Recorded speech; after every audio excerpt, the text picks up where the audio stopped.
आधी रात हो चुकी थी और आसपास घना अंधेरा छाया था।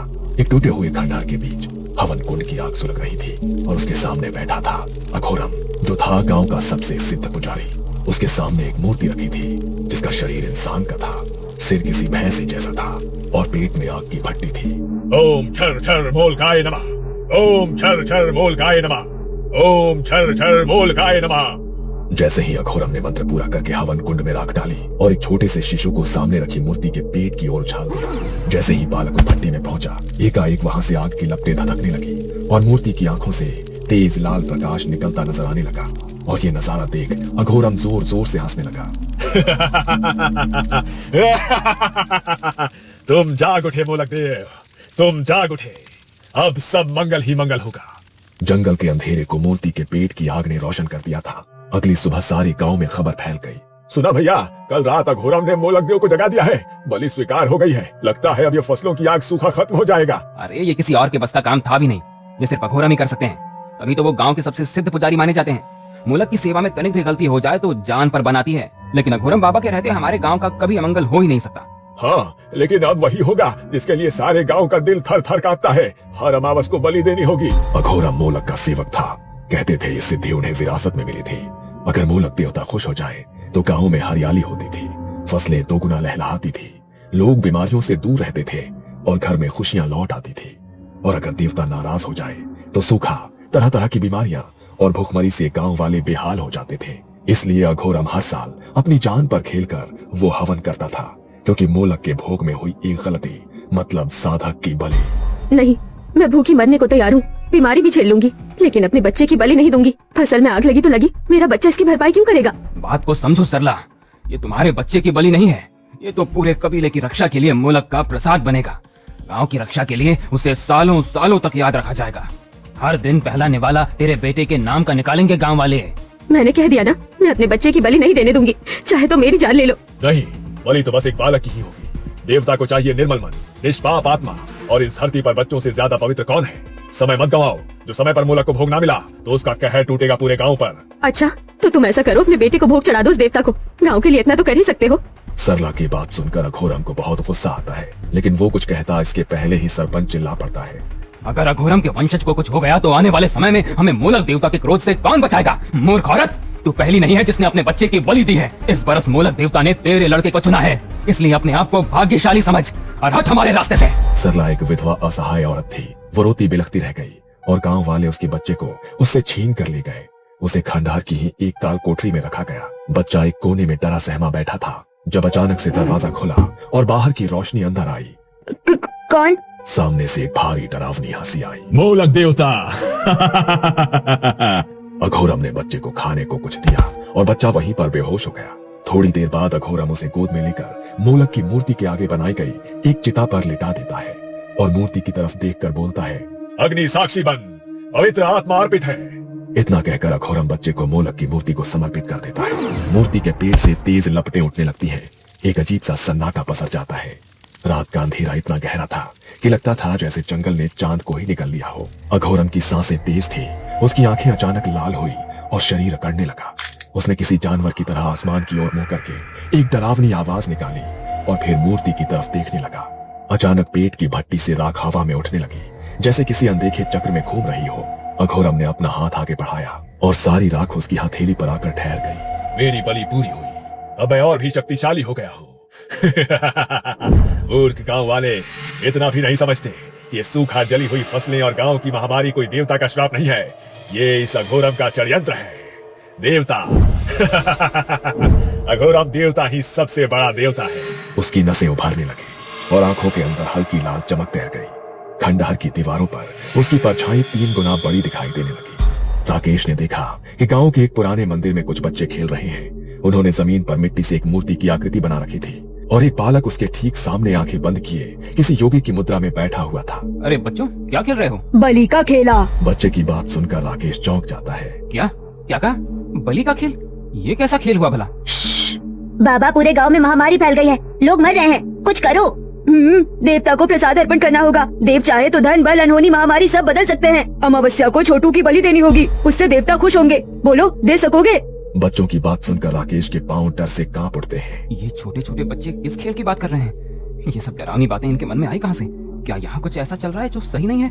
वो कुछ और पूछता, इसके पहले ही सरपंच के आदमी वहां आ जाते हैं। शहरी बाबू, आपको सरपंच जी ने बुलाया है, चलिए। राकेश उठा और वापस जाने लगा, लेकिन मुड़ मुड़ कर उसकी नजर मंदिर की तरफ ही जा रही थी। कुछ दिनों पहले गांव के चौराहे पर बस आकर रुकती है और बस से एक नौजवान उतरता है। उसने सनग्लासेस लगा रखे थे और उसके पास एक ब्रांडेड सूटकेस था। चौराहे पर बैठे कुछ आदमी उसे देखते हैं। कहाँ बाबूजी, रास्ता भटक गए हो क्या? यहाँ गांव में कहाँ आ गए? रास्ता नहीं भटका हूँ, बिल्कुल ठीक जगह आया हूँ। अब जरा तू मुझे गांव के सरपंच के पास पहुंचा दे। तेरी साइकिल बहुत शानदार लग रही है, चल आज इसी की सवारी करते हैं। शहर से सूट बूट पहने जो अधिकारी गांव आया था, उसका नाम था राकेश। वो एक सरकारी अधिकारी था। सरकारी आदमी लगते हो बाबू, कौनो काम से आए हो या यूं ही गांव देखने चले आए? सरपंच जी से काहे मिलना चाहते हो? हाँ, जिला शिक्षा विभाग से आया हूँ। सुना है कि इस गांव में स्कूल में बच्चों की संख्या अचानक से कम हो रही थी। जब जवाब मांगा तो स्कूल में बच्चों ने आना छोड़ दिया और सरकार को स्कूल बंद करना पड़ा। अभी बेसिक शिक्षा विभाग ने अपनी रिपोर्ट बनाने के लिए मुझे भेजा है, कुछ समझे? राकेश की बात सुनकर भोलू ने अचानक से साइकिल रोक दी और चौंक कर पीछे देखने लगा। अरे क्या हुआ भाई, कोई भूत देख लिया क्या? जरा जल्दी करो, मुझे बहुत काम है। क्या तुम यहाँ जांच पड़ताल करने आए हो? हाँ, तो इसमें घबराने की क्या बात है? सरकारी योजना ऐसे ही बंद थोड़ी होती है। घबराया हुआ भोलू फिर से साइकिल चलाने लगता है और इस बार वो जोर जोर से पैडल मार रहा था। राकेश ने कई गांव देखे थे, लेकिन ऐसा गांव पहली बार देख रहा था जहां रास्ते भर कोई बच्चा नहीं दिखाई दिया।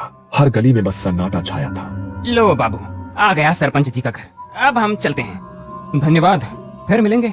इतना कहकर राकेश अंदर चला गया, लेकिन भोलू राकेश को खड़ा होकर तब तक देखता रहा जब तक वो उसकी आंखों से ओझल नहीं हो गया। सरपंच को पता था कि कोई शहरी बाबू आने वाला है, लेकिन वो पहले से ही सतर्क था। आइए आइए बाबू साहब, बैठिए, बताइए हम आपकी क्या सहायता कर सकते हैं? आपने बेकार ही यहाँ पहाड़ी तक आने की जहमत उठाई। सरपंच की बात सुनकर राकेश अपने बैग से निकालकर एक फाइल खोलता है। सरपंच जी, ये मेरा काम है। स्कूल के रिकॉर्ड्स में शुरुआत में 75 बच्चे दर्ज थे, लेकिन धीरे धीरे गिनती घटने लगी और बाद में सिर्फ 19 ही बचे। जब जवाब मांगा गया तो बच्चों ने स्कूल जाना बंद कर दिया। ये कुछ अजीब बात नहीं है? राकेश की बात सुनकर सरपंच का गला डर से सूख जाता है। अब क्या करें बाबूजी, लोग अपने बच्चों को पढ़ाना ही नहीं चाहते। हमने तो बहुत कोशिश कर ली है, तभी तो आपको कह रहे थे कि बेकार यहाँ तक आने की जहमत उठाई आपने। ठीक है, तो एक बार मैं भी कोशिश कर लेता हूँ। राकेश की बात सुनकर सरपंच के चेहरे का रंग ही बदल जाता है। सरपंच समझाने की कोशिश करता है, लेकिन राकेश की जिद के आगे हार जाता है। शाम का समय था। राकेश गांव देखने का मन बनाकर निकलता है। गांव के सुनसान पड़े मंदिर से अचानक उसे कुछ बच्चों की आवाज सुनाई देती है और फिर उसे बच्चे बलि का खेल खेलते नजर आते हैं। क्या सोचने लगे साहब? चलिए जल्दी, सरपंच जी इंतजार कर रहे हैं। हाँ, आपको बताया नहीं किसी ने यहाँ दिन ढले बाहर निकलना मना है? ये शहर नहीं है बाबू, पहाड़ी गांव है। जंगली जानवर का शिकार बन जाओगे। राकेश बिना कुछ कहे उस आदमी के साथ चल रहा था। ढलती शाम में वो जगह और भी डरावनी लग रही थी, जैसे अंधेरा वहीं से जन्म लेता हो। तभी सरपंच का आदमी उसके सामने आकर खड़ा हो गया। काहे बाबू, बार बार उधर क्या देख रहे हैं? अरे बच्चे खेल रहे हैं, इसमें इतना घबराने की क्या बात?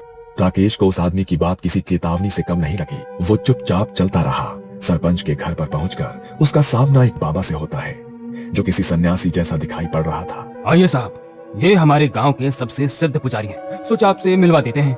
अच्छा, सिद्ध? तो फिर कौन सी सिद्धि पा रखी है आपने? भाई हमने पोस्ट ग्रेजुएट किया है, यूपीएससी पास किया है, और आपने? आपकी सिद्धियों में कौन सी डिग्री होती है? अगर हमारी सिद्धि इतनी आसानी से सबको समझ आने लगे तो हम और आम लोग एक ही नहीं हो जाएंगे। हमारी सिद्धि को समझने के लिए अभी आपकी समझ बहुत छोटी है, जलपान लीजिए। अच्छा, लगता है कि आप अपने आप को बहुत खास समझते हैं। बोलते हुए अचानक राकेश के शब्द लड़खड़ाने लगे और उसका सर चकराने लगा। अच्छा, अब हम चलते हैं सरपंच जी, हमारा काम हो गया। मेहमान को आराम करवाइए, इनकी तबीयत ठीक नहीं लगती। अघोरम का ऐसा उठकर जाना और उसके शब्द राकेश को अजीब लगते हैं, लेकिन वो कुछ अच्छा महसूस नहीं कर रहा था, इसलिए चुप रहता है। उस रात राकेश को नींद नहीं आई। बार बार उसके दिमाग में बच्चों के शब्द गूंज रहे थे। बलि का खेल। थोड़ी देर बाद उसे मुश्किल से नींद आई। सपने में वो उसी मूर्ति के सामने खड़ा था जो उसने बच्चों को मिट्टी से बनाते देखा था। मूर्ति का चेहरा किसी बैल का था और शरीर इंसान का। उसके पेट में आग की भट्टी चल रही थी, जिससे निकल रही लपटें उसके चेहरे तक आ रही थी। अचानक उसकी नींद खुल गई। ये क्या था? ये कैसा डरावना सपना था? और वो कैसी अजीब सी मूर्ति थी? अभी तक धड़कनें तेज हैं। ये सब क्या हो रहा है मेरे साथ? राकेश उठकर बैठ गया। तभी छत से उसने देखा कि जंगल में खंडहर के बीचों बीच आग चल रही है। राकेश के दिमाग में अपना सपना घूम गया और बिना कुछ सोचे समझे वो नीचे उतरकर खंडहर की तरफ भागने लगा। राकेश खंडहर में पहुंचा तो सामने का नजारा देखकर हैरान रह गया। ये वही मूर्ति थी जो उसके सपने में आई थी, लेकिन राकेश ने तो पहले इसे कभी देखा ही नहीं था, तो फिर कैसे? ये सवाल उसके दिमाग में घूम रहा था। तभी उसकी नजर अघोरम पर पड़ी। अघोरम हवन कुंड के सामने बैठा था। उसकी आंखें बंद थी, लेकिन उसके होंठ लगातार मंत्र बुदबुदा रहे थे। हवा बिल्कुल स्थिर थी, जैसे समय खुद ठहर गया हो। राकेश ने महसूस किया कि हवन की आग सामान्य नहीं थी, उसकी लपटें कुछ अलग सी थी। ये सब देखकर राकेश धीरे धीरे दबे पांव एक टूटी दीवार के पीछे छिप गया, और तभी अघोरम ने बिना आंखें खोले कहा, छिपकर क्यों देख रहे हो सरकारी बाबू? अब यहाँ तक आ ही गए हो तो आओ, सामने आ जाओ। अघोरम की बात सुनकर राकेश का दिल जोर से धड़क उठा और वो धीरे से बाहर आया। ये सब क्या हो रहा है? यही आपकी सिद्धि पाने का राज है क्या? हर बात जानने की बहुत चाहत है आप में, लेकिन कुछ राज ऐसे होते हैं जिनसे दूर ही रहना चाहिए। तुम मुझे सीधा सीधा जवाब दो कि गांव के बच्चे कहाँ गायब हो रहे हैं? क्या ढोंग है ये? कैसा अंधविश्वास है? तुम मासूम गांव वालों को बेवकूफ बना रहे हो ना? अघोरम जोर से हंस पड़ा। उसकी हंसी बहुत डरावनी थी। तुम शहर वाले एक गलती करते हो, जो समझ नहीं आता उसे अंधविश्वास कह देते हो। ये कोई अंधविश्वास नहीं, अगर ये गांव आज भी जिंदा है तो सिर्फ मेरी वजह से। अघोरम धीरे धीरे खड़ा हुआ और आग अचानक तेज भड़क उठी। उसकी परछाई मूर्ति पर पड़ रही थी। अघोरम की आंखें अब पूरी तरह लाल दिख रही थी। मैं साधक हूँ। इन मासूम आत्माओं की ऊर्जा से मैं मृत्यु को भी रोक सकता हूँ। बीमारी, अकाल सब मेरे आगे झुकते हैं। बस फर्क इतना है कि ये मूर्ख लोग गांव वाले नहीं जानते कि ये मोलक कोई देवता नहीं, शैतान है। हाँ, शैतान को पूजता हूँ मैं, और उसी शैतान ने मुझे इतनी ताकत दी है कि मैं चाहूँ तो तुझे पल भर में मिटा दूं। मेरे ही कहने पर गांव के लोगों ने ईश्वर को पूजना छोड़ दिया। मोलक के प्रकोप के डर से गांव के हर घर शैतान की उपासना होती है। गांव का वो खाली खंडहर मंदिर दिखाए ना तूने, मैं बनूंगा शैतान का असली उत्तराधिकारी। बस 7 बरस और, इसके बाद मैं अमर हो जाऊंगा। अघोरम की बातें सुनकर राकेश का चेहरा पीला पड़ गया। दरिंदगी की भी एक सीमा होती है, लेकिन अपनी काली विद्या के लिए तुमने उस हद को भी पार कर दिया। उन मासूमों की बलि चढ़ाते हाथ नहीं कांपे तुम्हारे? तुम खुद को पुजारी कहते हो? अरे तुम तो कातिल हो, कातिल। अपनी काली विद्या के लिए हमारे बच्चों को जला डाला, और हम सोचते रहे तू पुजारी है जो हमारी रक्षा कर रहा है। अघोरम पहली बार पीछे हटा। उसे समझ नहीं आया, जो लोग उसके नाम से कांपते थे आज उसकी आंखों में आंखें डालकर कैसे खड़े थे। इसने तुम्हें क्या पढ़ा दिया है जो तुम इसकी बात मान रहे हो? देवता नाराज हुए तो प्रकोप झेलना पड़ेगा। पीछे हटो। इस गांव में आते ही मुझे समझ आ गया था कि बच्चे यूं ही गायब नहीं हो रहे हैं, और तुम्हें रंगे हाथों पकड़ने के लिए ही मैं यहाँ रुका था। कल शाम शरबत में मुझे कुछ मिलाकर तुमने ही पिलाया, मैं ये भी जानता हूँ। मैं यहाँ गांव के आदमी लेकर आया तो राकेश बाबू को रोकने था, लेकिन यहाँ आकर जो सुना उससे तेरा सारा सच पता लग गया। अघोरम के पसीने छूटने लगे। उसका काला सच सामने आ चुका था, और तभी एक बूढ़ा आदमी आगे आया। उसके हाथ कांप रहे थे। 20 साल पहले ये मेरे पोते को भी देवता की इच्छा कहकर ले गया था और उसकी बलि चढ़ा दी थी। मेरा नन्हा सा बच्चा, इसके साथ भी ठीक वैसा ही होगा। इसे इसी की जलाई आग में झोंक दो। अघोरम ने घबराकर भागना चाहा, लेकिन गांव वालों ने उसे जकड़ लिया। आज कोई तंत्र विद्या काम नहीं आने वाली थी। अघोरम की लाल आंखें सिर्फ राकेश को घूरे जा रही थी। सबने मिलकर उसे मोलक के पेट में जल रही आग में फेंक दिया। सुनसान खंडहर अघोरम की चीखों से गूंज उठा, और फिर एकदम से सन्नाटा छा गया। अगली सुबह सालों बाद गांव में अलग सी रोशनी थी। बच्चे बाहर खेल रहे थे, औरतें बेफिक्र होकर हंस रही थी। राकेश भी वापस जाने के लिए शहर की बस में बैठ गया था। एक अमावस की रात को वहां फिर किसी के कदमों की आहट हुई। एक आदमी कंधे पर फावड़ा लिए धीरे धीरे उसी जगह खोद रहा था जहां मूर्ति दफन की गई थी। पहले मिट्टी हटती गई, और फिर पत्थर हटे, और फिर उस आदमी का फावड़ा किसी कठोर चीज से टकराया। एक ठक की आवाज आई, और वो आदमी घुटनों के बल बैठ गया। उसने अब अपने हाथों से मिट्टी हटाई, और जैसे ही मूर्ति का सिर बाहर आया, उसके होठ पर एक मुस्कान फैल गई। पिताजी, वापस लौटने का समय आ गया है। आपकी साधना अधूरी नहीं रहेगी। जोर से बिजली चमकी, और एक पल के लिए उस आदमी का चेहरा रोशन हुआ। वही लाल आंखें, वही खतरनाक मुस्कान। वो कोई और नहीं बल्कि अघोरम का बेटा था। सालों बाद एक डरावनी हंसी फिर से खंडहर में गूंज उठी। उसने मूर्ति की फिर से स्थापना की, और पिता के सिखाए तंत्र बल से मोलक की मूर्ति में अघोरम की आत्मा को स्थापित कर दिया। मोलक अब मोलक नहीं, अघोरम था। ये आहट थी अनिष्ट की। तो क्या अनिष्ट को टालने के लिए फिर कोई राकेश आएगा, या कहानी फिर दोहराई जाएगी?